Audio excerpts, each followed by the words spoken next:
Olá, tudo bem? Seja bem-vindo à nossa devocional de número 16. Hoje nós vamos tratar sobre Êxodo, capítulo 5, versículos 1 e 2, que dizem assim: Depois foram Moisés e Arão e disseram a Faraó: Assim diz o Senhor, Deus de Israel: Deixa ir o meu povo, para que me celebre uma festa no deserto. Respondeu Faraó: Quem é o Senhor, para que lhe ouça eu a voz, e deixe ir a Israel? Não conheço o Senhor, nem tampouco deixarei ir a Israel.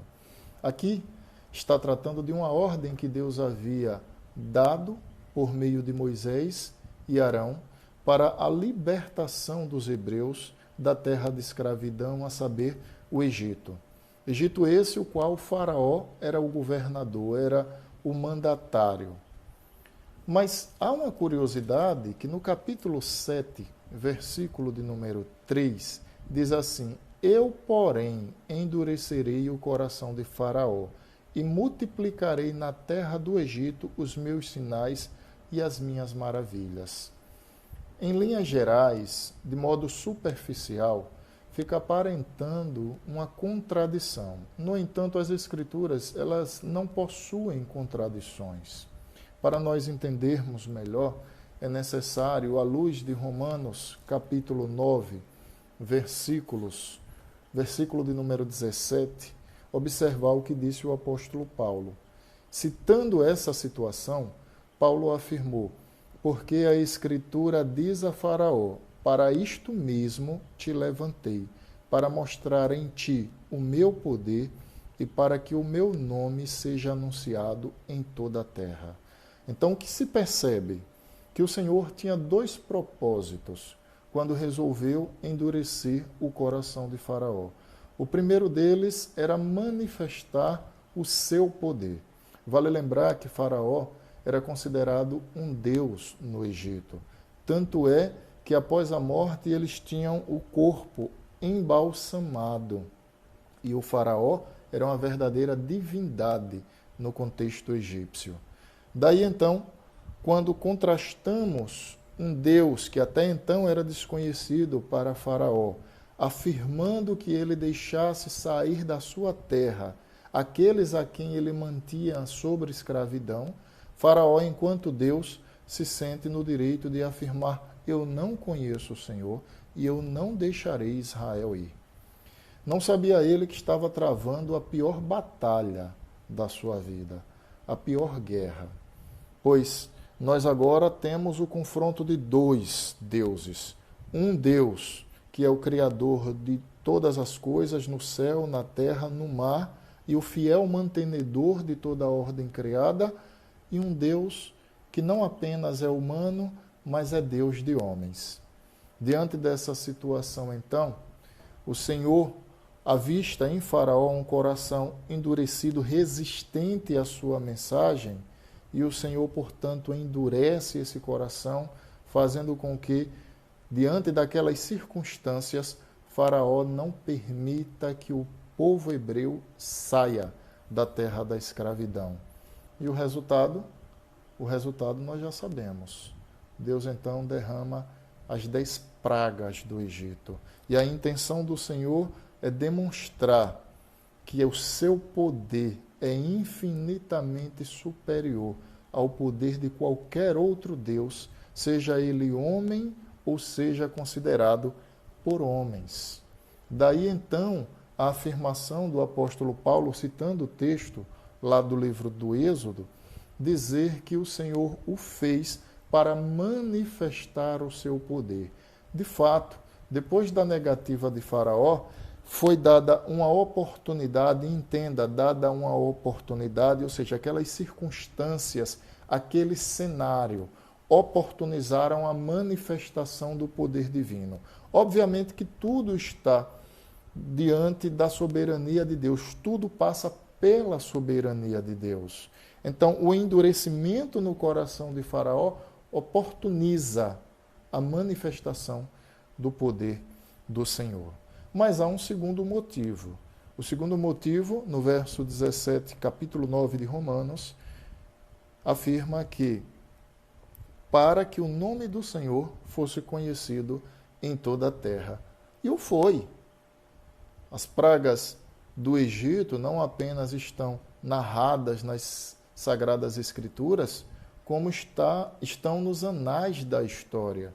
É inegável perceber toda a calamidade que aquele país sofreu pelo endurecimento do coração daquele homem que já resistiu à ordem do Senhor e o Senhor endureceu o coração dele ainda mais e, como consequência, vieram as 10 pragas do Egito. O nome do Senhor não somente prevaleceu diante de um Deus chamado Faraó, como também o nome do Senhor foi conhecido ou proclamado em toda a terra através dos exemplos e dos acontecimentos que ocorreram no Egito. Quais são as lições que a gente traz para a nossa vida? A primeira delas é lembrar que Deus é Deus. Nem homens, nem deuses considerados por homens é capaz de medir forças com aquele que é o Criador dos céus e da terra.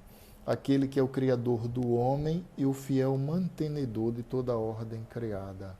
De Deus não se zomba. A Deus não se lança desafios. Faraó disse: quem é o Senhor que eu não conheço?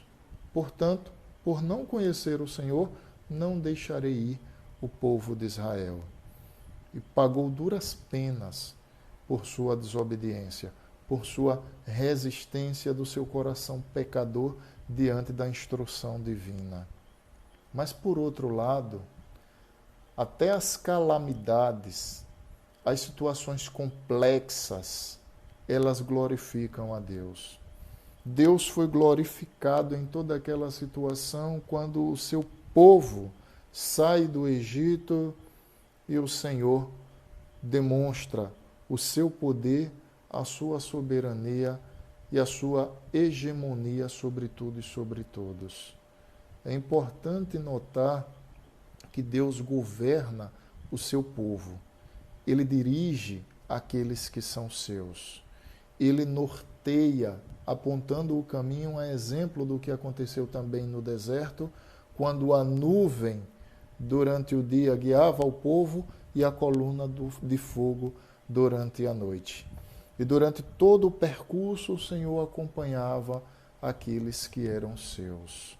Uma demonstração de um Deus em que pese ser soberano, grandioso, majestoso, demonstra o seu cuidado nos mínimos detalhes, nos momentos não apenas mais difíceis da vida, como inclusive em momentos que muitas vezes o Senhor é esquecido pelo homem, inclusive também por pessoas que afirmam ser filhas de Deus.